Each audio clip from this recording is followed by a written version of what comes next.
ആരാധനയിൽ ഏറ്റവും ശ്രേഷ്ഠമായ ഒരു മനോഭാവമാണ് സമർപ്പണഭാവം. സമർപ്പണഭാവം ഉദാത്തമല്ല എങ്കിൽ നമ്മളിനി എത്ര വിലയുള്ളതായിക്കോട്ടെ, എന്ത് വലിപ്പമുള്ളതായിക്കോട്ടെ, അത് സമർപ്പിച്ചാലും അതൊരിക്കലും ഈശ്വരാരാധനയുടെ ഉന്നതമായ സ്ഥാനത്തേക്ക് ആ സമർപ്പണം എത്തപ്പെടുകയില്ല. ഈ സമർപ്പണത്തെക്കുറിച്ച് നമുക്ക് ബോധ്യപ്പെടാൻ ഒരിക്കൽ ശ്രീബുദ്ധൻ്റെ അടുത്ത് അദ്ദേഹം ഒരു ഗ്രാമത്തിൽ എത്തപ്പെട്ടപ്പോൾ അനവധി ആൾക്കാർ അദ്ദേഹത്തെ സന്ദർശിക്കാൻ വന്നു. ബുദ്ധൻ്റെ മഹിമകൾ കേട്ടറിഞ്ഞ ഇവരെല്ലാവരും വരുന്ന സമയത്ത് ഇവർ പലതരത്തിലുള്ള വിഭവങ്ങൾ സമാഹരിച്ചുകൊണ്ടാണ് ബുദ്ധനെ കാണാൻ വേണ്ടി വരുന്നത്. അവരവരുടെ കപ്പാസിറ്റിക്ക് അനുസരിച്ച് യഥാശക്തി ചില ആൾക്കാർ രത്നങ്ങൾ കിഴികെട്ടിക്കൊണ്ടുവന്നു, ചിലർ സമ്പത്ത് ധനം അവർ നാണയങ്ങൾ കിഴികെട്ടിക്കൊണ്ടുവന്നു, ചിലർ ഭക്ഷണ വസ്തുക്കൾ കൊണ്ടുവന്നു, ചിലർ വസ്ത്രങ്ങൾ കൊണ്ടുവന്നു. അങ്ങനെ പലതരത്തിലുള്ള സമ്പൽ സമൃദ്ധമായ കാഴ്ചദ്രവ്യങ്ങളുമായി അനേകം ആൾക്കാർ ആ ഗ്രാമത്തിലുണ്ടായിരുന്നവർ ബുദ്ധൻ ഇരിക്കുന്ന ആ വിശാലമായ മൈതാനിയിലേക്ക് എത്തിപ്പെടുകയാണ്.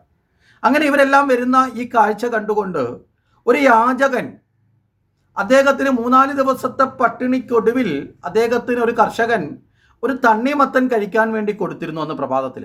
അത് പൊട്ടിച്ച് കടിച്ചു തിന്നുകൊണ്ടിരിക്കുന്ന സമയത്താണ് ഇദ്ദേഹവും കാണുന്നത് ഒരുപാട് പേരിങ്ങനെ യാത്ര ചെയ്തു പോകുന്നു. എവിടേക്ക് പോകുന്നു? ബുദ്ധനെ കാണാൻ പോകുന്നു. അപ്പോൾ ഇദ്ദേഹത്തിന് തോന്നി ബുദ്ധനെ ഒന്ന് കാണാം, കാരണം തൻ്റെയും ദുഃഖങ്ങളൊക്കെ ബുദ്ധനെ കണ്ടാൽ ഒന്ന് തീരും എന്ന് ചിന്തിച്ചുകൊണ്ട് ഇദ്ദേഹം ഈ കടിച്ച ആ തണ്ണിമത്തൻ കയ്യിൽ കിട്ടിയത് ഉപേക്ഷിക്കാതെ അതും കയ്യിൽ പിടിച്ചുകൊണ്ട് നേരെ ബുദ്ധനെ കാണാൻ എത്തിച്ചേർന്നു. ഇദ്ദേഹം ദൂരെ നിന്ന് തന്നെ ബുദ്ധനെ കാണുമ്പോൾ അനേകം ആൾക്കാർ കൊണ്ടുവന്ന് അദ്ദേഹത്തിൻ്റെ മുന്നിൽ സമർപ്പിക്കുന്ന കാഴ്ചദ്രവ്യങ്ങൾ തന്നെ ഒരു കുന്നായി തീർന്നിരിക്കുകയാണ്. ബുദ്ധൻ അവരെയൊക്കെ എല്ലാവരെയും അനുഗ്രഹിക്കുന്നുണ്ട്. ഇദ്ദേഹത്തിന് ബുദ്ധൻ്റെ അടുത്തേക്ക് പോകണമെന്ന് നല്ല ആഗ്രഹമുണ്ട്. പക്ഷേ തൻ്റെ മുഷിഞ്ഞ ഈ വേഷം, ഈ യാചകൻ്റെ ഭാവം, ഇതെല്ലാം നിലനിർത്തിക്കൊണ്ട് എങ്ങനെയാണ് ബുദ്ധൻ്റെ അടുത്തേക്ക് പോകുന്നത് എന്നും മടിച്ച് ഇദ്ദേഹം ബുദ്ധൻ്റെ അടുത്തേക്ക് പോകാതെ വളരെ ദൂരത്തിലൊരു വൃക്ഷത്തിൻ്റെ ആ മറവിൽ ഇങ്ങനെ നിന്ന് ഈ കാഴ്ചകളൊക്കെ കണ്ടുകൊണ്ട് നിൽക്കുകയാണ്. അങ്ങനെ സന്ദർശകരൊക്കെ ഇങ്ങനെ വന്ന് ഓരോന്ന് സമർപ്പിച്ചു. അവരെല്ലാം യഥാസ്ഥാനങ്ങളിലേക്കൊക്കെ ഇരുന്ന് ബുദ്ധൻ്റെ വാക്കുകളൊക്കെ ശ്രവിച്ചുകൊണ്ടിരിക്കുകയാണ്. ബുദ്ധൻ ഇവർക്ക് ആവശ്യമായ ഉപദേശങ്ങളൊക്കെ ഇങ്ങനെ കൊടുക്കുകയാണ്. കുറേ കഴിഞ്ഞപ്പോൾ ബുദ്ധൻ്റെ ദൃഷ്ടി ഈ വ്യക്തിയിലേക്ക് പതിച്ചു, ഈ യാചകനിലേക്ക്. തൻ്റെ അടുത്തേക്ക് വരാതെ എന്തുകൊണ്ട് ഇദ്ദേഹം ദൂരെ നിൽക്കുന്നു എന്ന് ചിന്തിച്ച ബുദ്ധൻ കയ്യാട്ടി ഈ യാചകനെ അടുത്തേക്ക് വിളിച്ചു. ഈ യാചകൻ അടുത്തേക്ക് വന്ന് ചേരുന്ന സമയം എല്ലാവരും ബുദ്ധൻ്റെ മുന്നിൽ പലതരത്തിലുള്ള കാഴ്ചദ്രവ്യങ്ങൾ സമർപ്പിക്കുന്നുണ്ട്. ആരും ഒന്നും സമർപ്പിക്കാത്തവരായി ആരും തന്നെയില്ല.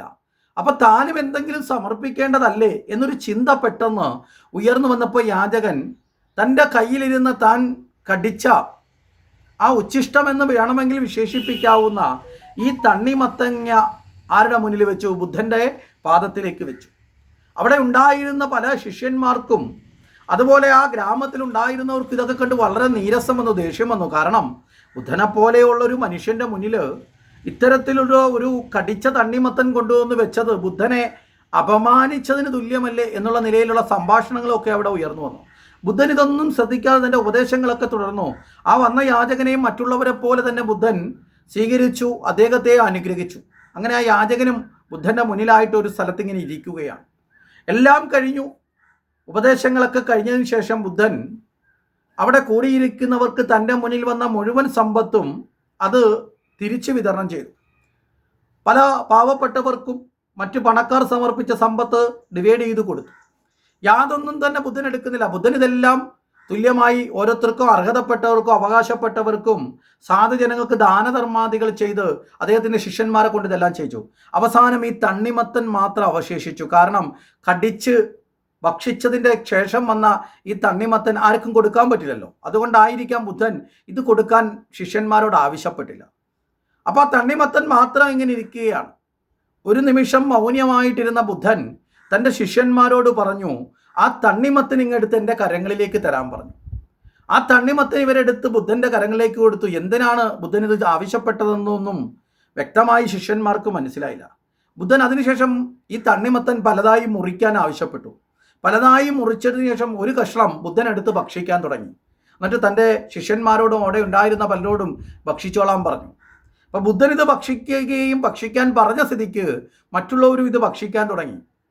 അപ്പോൾ ഇതിലൊരാൾ ചോദിച്ചു, അല്ലയോ ഗുരു, ഈ യാചകൻ കടിച്ച ഈ ഒരു ഭക്ഷണം അങ്ങ് എന്തിനാണ് സ്വീകരിച്ചത്? എത്രയോ നല്ല ഭക്ഷണം അങ്ങയുടെ മുന്നിൽ വന്നിരുന്നു, എത്രയോ നല്ല പഴങ്ങൾ വന്നു, അതെല്ലാം അങ്ങ് വിതരണം ചെയ്തിട്ട് ഇതെന്തിനാണ് അങ്ങ് ഭക്ഷിച്ചത് എന്നതിനൊരു ഉത്തരം തന്നാൽ നന്നായിരുന്നു. ബുദ്ധൻ പറഞ്ഞത്, ബാക്കിയുള്ളവരൊക്കെ അവർക്കുണ്ടായിരുന്ന വലിയ സമ്പത്തിൻ്റെ ഒരു ചെറിയ ഭാഗം ബുദ്ധനെ കാണാൻ പോകുന്നത് കൊണ്ട് എന്തെങ്കിലും കൊടുക്കണമല്ലോ എന്നുള്ള നിലയിലും, പിന്നെ ഞങ്ങൾ ഇത്രയൊക്കെ കൊടുത്തു എന്ന് മറ്റുള്ളവരെ ബോധ്യപ്പെടുത്താനും വേണ്ടി അവർ സമ്പത്ത് കൊണ്ടുവന്നവരുണ്ട്, രത്നങ്ങൾ കൊണ്ടുവന്നവരുണ്ട്, സ്വർണ്ണമാലകളും വസ്ത്രങ്ങളും പഴങ്ങളും ഒക്കെ കൊണ്ടുവന്നവരുണ്ട്.